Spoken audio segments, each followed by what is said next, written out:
Hi வணக்கம் மக்களே. இந்த வீடியோவில் நம்மளுக்கு எங்கள் அம்மா பற்றி பேசணும். எங்கள் அம்மா பற்றி பேசலான்னு ஒரு மைண்டு என்ன வச்சு தெலுங்கு வேறு வருதா பாப்பா. மைண்டு ரொம்ப ஒரு ஃபீலிங் வந்துருச்சு அம்மா பற்றி. அது ஏதோ ரொம்ப நேரம் அதவே யோசிக்க தோணுது. ரொம்ப மிஸ் பண்ணுறேன். இந்த வயசில் எனக்கு 60 வயசு ஆகி கூட அம்மா இறந்து 4 வருஷம் ஆகுது. இன்னமும் எனக்கு அந்த அம்மா இழந்த அந்த ஒரு வேதனை மனசுலேருந்து போகலை. அந்த இழப்பை என்னால் இன்னும் தாங்கிக்க முடியல. அப்பப்போ ஞாபகம் வரும். இந்த யூடியூப்பில் வந்து லைவ் போட்டுனா கொஞ்சம் பேர்த்திட்டு பேசுவேன்னா அது கொஞ்சம் ஹாப்பினஸ் கிடைக்குது, அவ்வளோதான், வேறு ஒன்றும் இல்லை. அதுக்காகத்தான் நான் யூடியூப்பே ஆரம்பித்து வந்து தனிமையாக இருக்கிறதுனால ஏதோ நினச்சிட்ருப்பேன். இன்றைக்கி எங்கள் அம்மாவை நினச்சி ரொம்ப ரொம்ப ஏதோ மைண்டு கஷ்டமாக தோணுது. எதுக்கு என்னன்னு தெரியல, அவ்வளோ ஒரு ஃபீலிங் வருது. எங்கள் அப்பாவும் இருந்தாங்க, ஆனால் வந்து எங்கள் அப்பா 13 வருஷம் ஆயிடுச்சு அவர் இறந்து.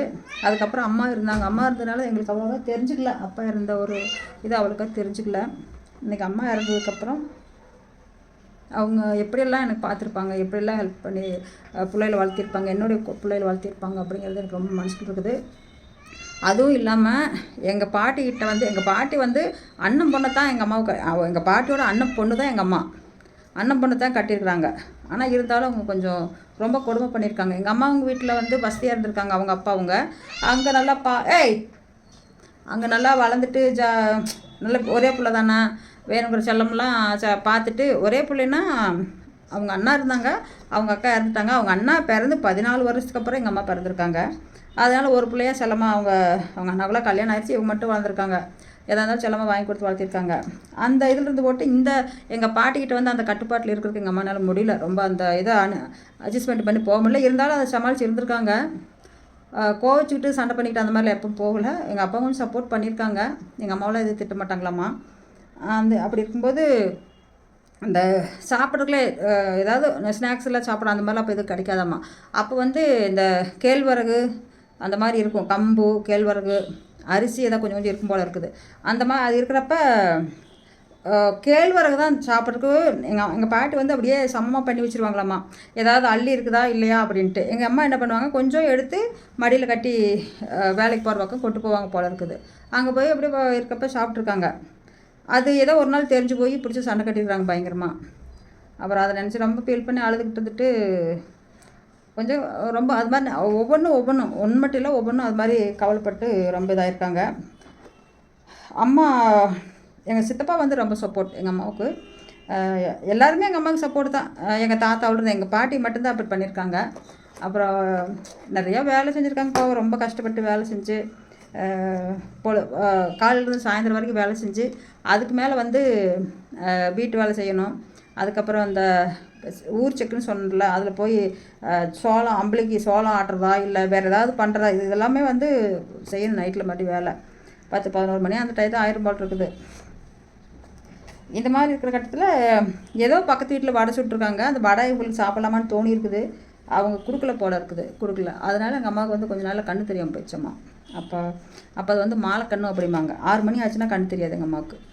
நாங்களாம் பிறக்கல, ஃபஸ்ட்டில் 6 மணி ஆச்சுன்னா கண் தெரியாமல் 6 மணிக்குள்ளேயே எல்லா வேலையும் செஞ்சு வச்சுக்குவாங்களாம்மா. அதை கேட்கும்போது எனக்கு இப்போவே மனசு அப்படியே பதறது. என்னால் அந்த இதை தாங்கிக்க முடியல. சப்போஸ் நான் அப்படி இருந்ததுன்னா கூட எங்கள் அம்மாவை நான் பார்த்துருப்பேன், நல்லா பார்த்துருப்பேன். என்னம்மா அவ்வளோ ஃபீல் வருது சொல்லுவாங்க. இப்படியெல்லாம் கஷ்டப்பட்டு ஒவ்வொன்று கதை சொல்லியிருக்காங்க. எங்கள் அப்பாவும் அதே மாதிரி அவங்க வாழ்ந்த கதையெல்லாம் சொல்லியிருக்காங்க. எப்படிலாம் கஷ்டப்பட்டாங்க எப்படின்னு சொல்லியிருக்கிறாங்க.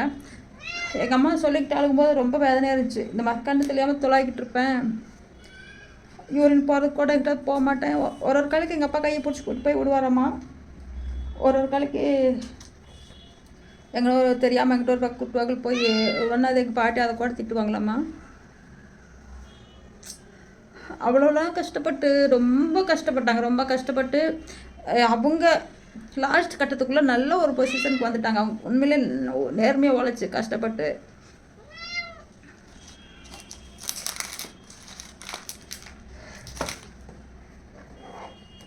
6 மணிக்குள்ளே எல்லாம் வேலை செஞ்சு போட்டு சாப்பிட்டு ஒரு வாரம் மூலையில் வேகிட்டு ஒரு வாரத்தில் படுத்துக்குவாங்களாம்மா.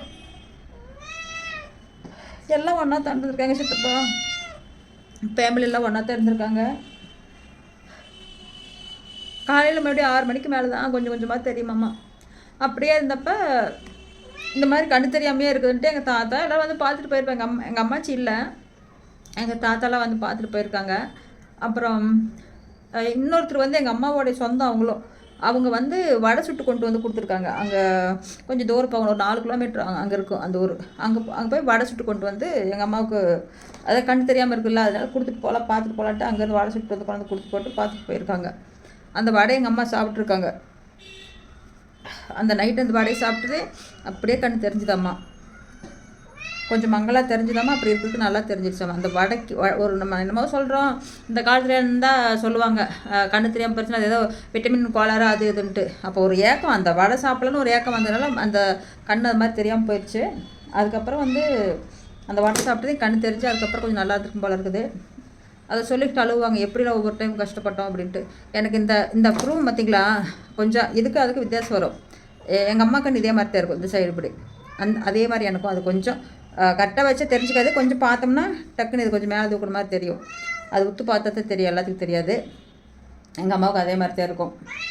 இன்றைக்கி ஏன் திடீர்னு ஞாபகம் வந்துச்சுன்னா, ஏதோ ஒரு ஃபீலிங் வந்துடுச்சு. என்ன பண்ணுறது, பெற்ற தாயல்லவா, எப்படிலாம் கஷ்டப்பட்டு வளர்த்தாங்க, என்னை எப்படிலாம் பார்த்தாங்க. அடுத்த வீடியோவில் சொல்கிற மாதிரியும் பாய்.